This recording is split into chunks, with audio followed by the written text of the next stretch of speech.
Hello guys, welcome to my channel Chem Insider. So in today's class we are going to discuss about a topic of class 11 chapter, that is of some basic concepts in chemistry. In that we are going to discuss about a topic of significant figures. In the previous video we have discussed about accuracy and precisions and the scientific notations which we can use for simplifying a mathematical formula in a given equation. Now what is the significant figures? So when we have to calculate some terms with decimals or with non-decimals, we need to know certain units or digits places. In such a way we can convert them into a specific number, so make sure our mathematical equation goes slightly easily. Now if we have to say we have to calculate some values of, let us say 11.232 has to be subtracted by 11.002. okay, so before considering this example, let us just assume is 11.2 same as 11.002? Is 11.2 same as 11.002? No, right? Those two are not same. So if in case you are considering this as grams, 11.2 grams is nothing but 11.200 grams, whereas 11.002 grams is a different value, that is at 1 part of 200. okay, so the number or digits present in such a way, that is zeros present after the non-zero digit or zeros present between the non-zero digits, carry a specific significant value. okay, so that is what we are going to discuss now, is about the significant figures.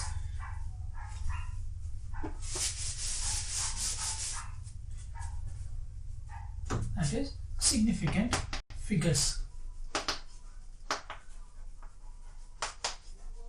So how to know how many significants are present in a given equation or mathematical term? So in order to know the number of significant figures present in a given mathematical term or digit value, we have certain rules to determine that. Out of that, the first one is all non-zero numbers, all non-zero digits are considered to be significant. All non-zero digits are considered to be significant. All non-zero digits are considered to be significant value. Let us say if we have 218, 2.1800 or 0.003.457. So in these cases the non-zero numbers are said to be significant. So if you consider, if you are asked how many significant numbers are present in the first expression, we have 3 significant digits. In this case we have 4 significant digits. So that is our first rule of significant figures determination. That is, if in a given mathematical number, if there are non-zero digits present, then those non-zero digits, all the non-zero digits are considered to be significant. okay, so all the non-zero digits are considered to be significant. Now for the second rule, it states that if a 0 is present between 2 non-zero digits, that is such as like this, if a 0 is present, if zeros are present between, if zeros are present between 2 non-zero digits,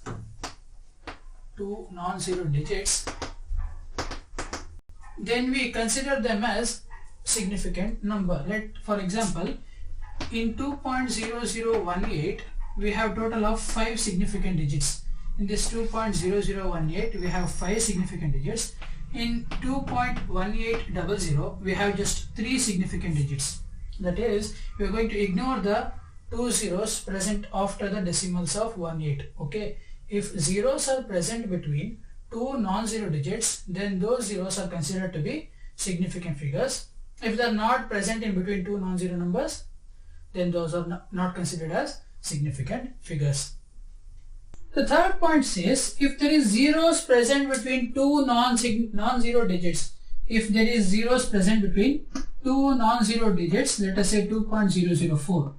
If there are zeros present between 2 non-zero digits, then those zeros are also considered as significant figures. So in this case we have 4 significant figures.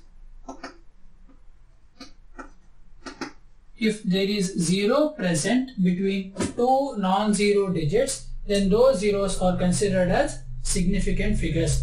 And the fourth point says, if there are zeros present on the right side, that is after the non-zero digit, if there are zeros present after a non-zero digit, where this non-zero digit should be placed after a decimal.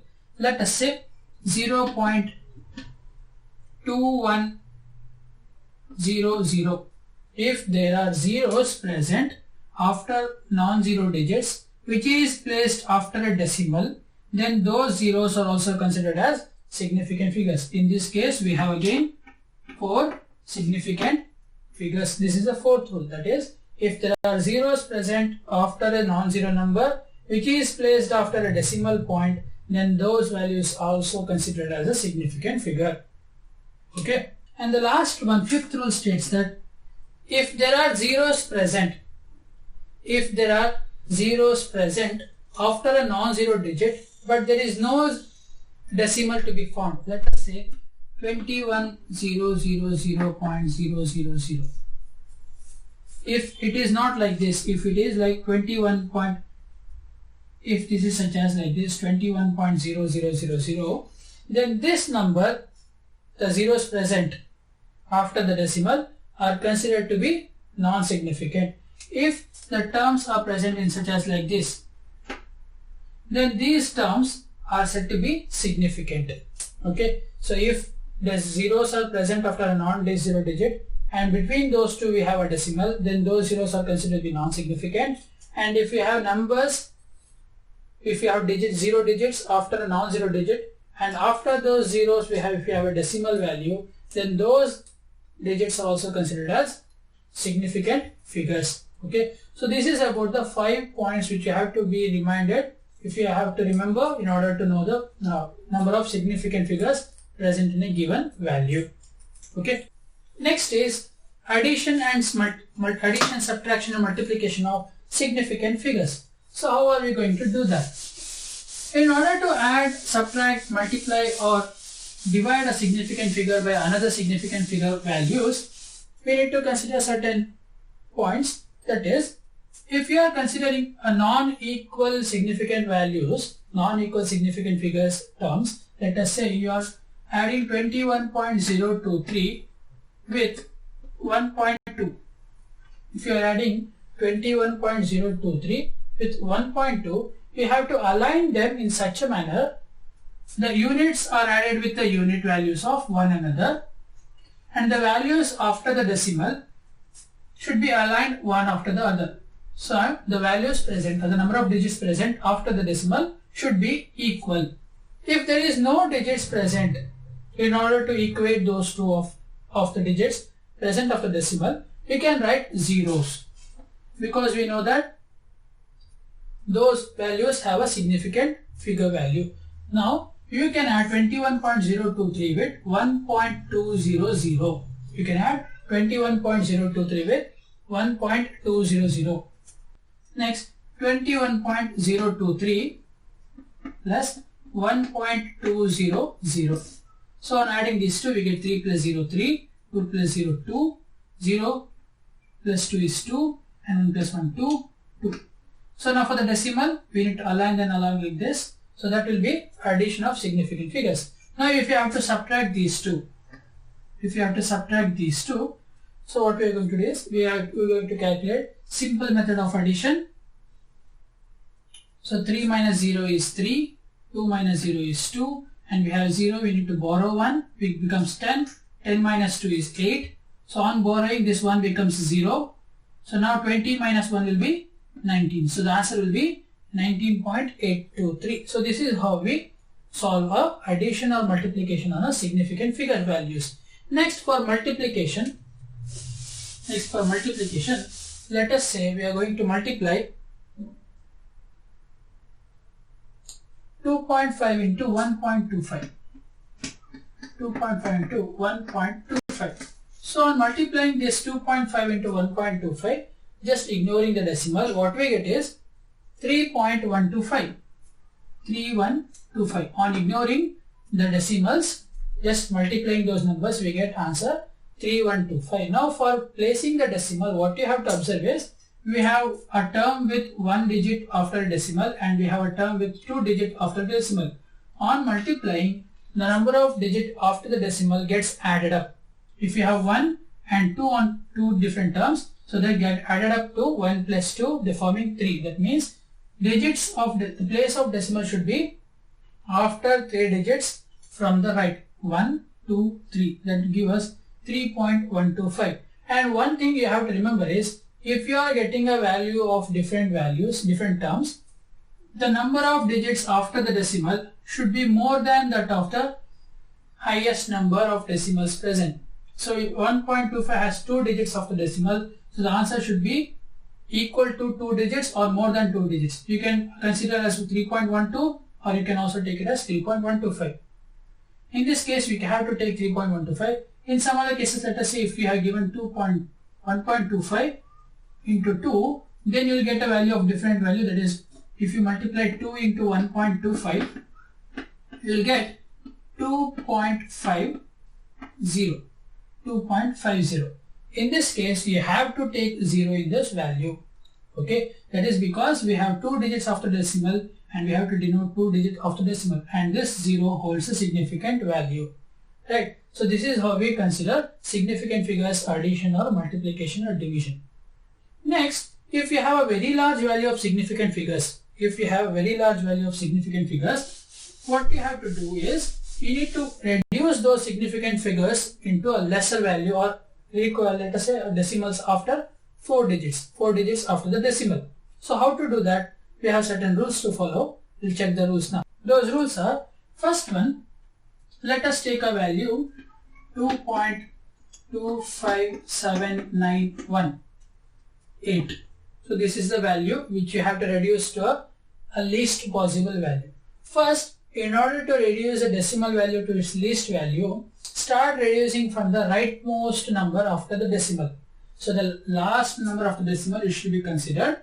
First rule states that if the value of the last term,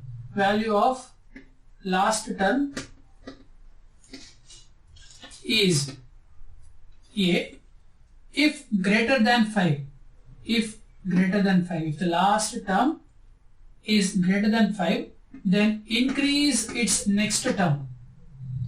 Increase the next term by 1.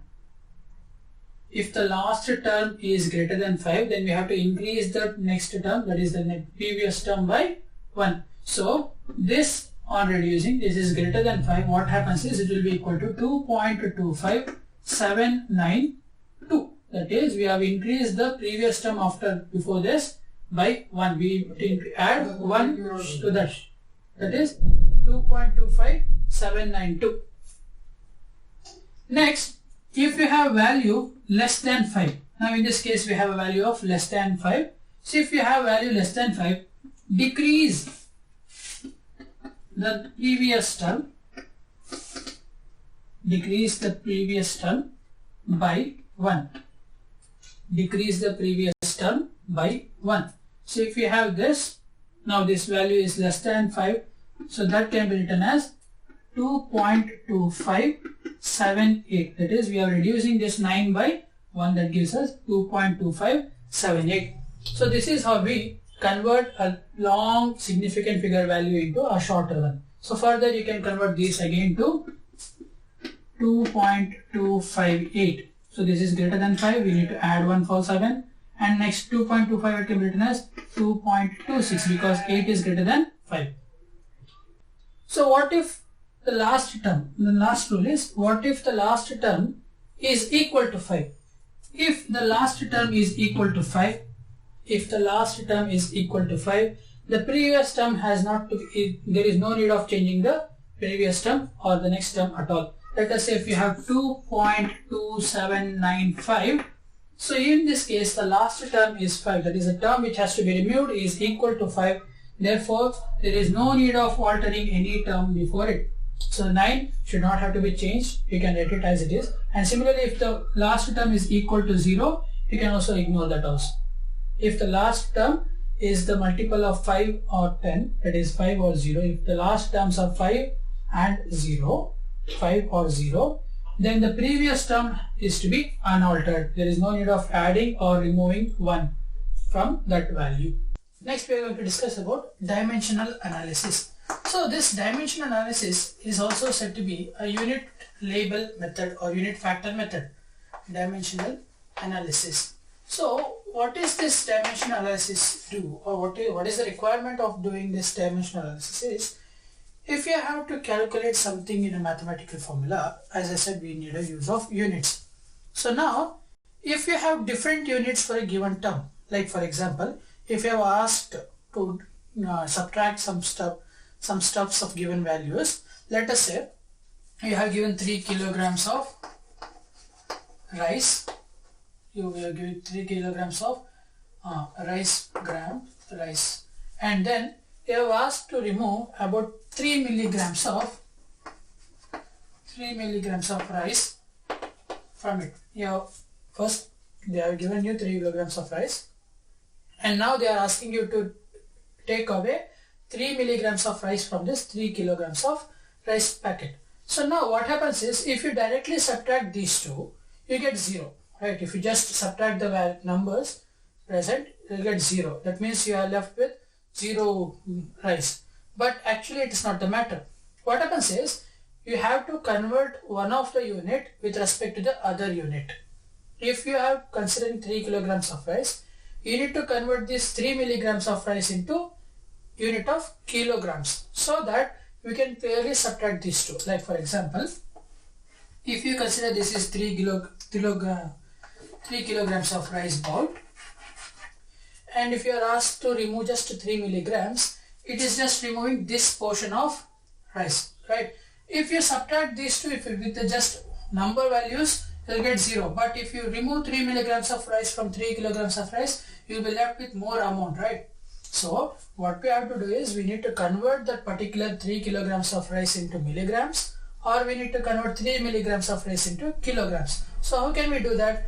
So that is by portioning them in with respect to sizes of milligrams. You need to either convert kilograms to milligrams, or you might have to convert milligrams to kilograms. Now if you consider this, let us say 1, 2, 3, 4, 5, 1, 2, 3, 4, 5, 6, 7. So 35 portions of our given rice. So in that we have to just remove one portion now. Okay, if you are making 3 milligrams portions of 3 kilograms of rice, let us say now we are getting 35 portions. Out of the 35 portions, you are just supposed to remove one portion, right? So now we can clearly say that there is still 34 portions of rice left. So therefore, we need to convert one unit of quantity to with other unit if they are different, in order to subtract or add or multiplicate or anything. If you have to operate a mathematical operation on two different units, then you have to convert one of the unit to with respect to the other unit. Let us say we are asked to convert, so this is one. So now let us take an example of unit conversion. Okay, so you are given 1 inch of copper plate, 1 inch of copper wire. So you are given 1 inch of copper wire. You have been given 1 inch of copper wire. Now you have to convert this 1 inch into 1 centimeter units. So instead of inches, the inches we are representing them as IN. The symbol for a inch is IN. So if 1 inch of copper wire has to be converted into centimeter, so what you have to do is, we know that 1 inch of copper wire is equal to 2.54 centimeter of, that is 1 inch of copper wire is equal to 2.54 centimeter. So here these two are quite different units. That is, we are relating one of the unit with other with respective values. Okay. Similarly, if you take 1 liter of water, that will be equal to 1000 milliliter. 1 liter of water will be equal to 1000 milliliter. 1 kilograms of mass is equal to 1000 grams of water. 1 kilograms of substance is equal to 1000 grams of the given substance. So we need to convert one substance to one physical quantity to another physical quantity in order to carry out a calculation. Okay, so let us do an example of this. So let the example be, a jug contains 2 liters of milk calculate the volume of milk. So question is,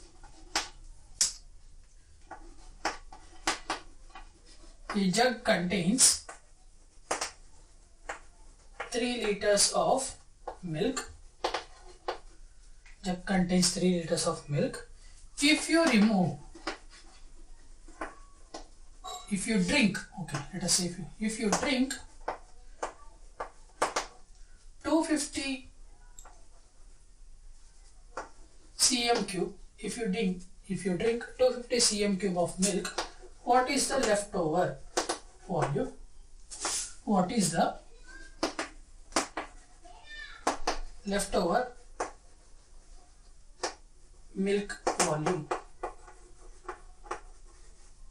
So now we need to value out this particular problem. So what I have given is, a jug contains 3 liters of milk. If you drink 250 cm cube of milk, what is the leftover milk volume?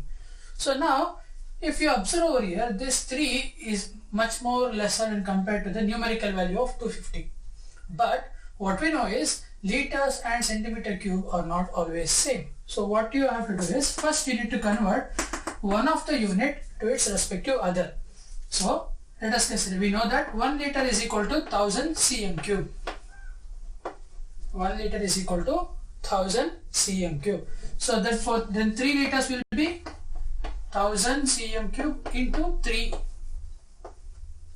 1 liter, if 1 liter is equal to 1000 cm cube, 3 liters will be 1000 into 3. Therefore that will be 3000 cm cube. Okay, so this is the total volume of milk. Total volume. So what they have asked is, if you drink 250 cm cube of milk, what is the leftover milk volume? So now subtract that volume. Remaining milk will be 3000 centimeter cube minus 250 centimeter cube. Since now these two units are same, we can take that as common.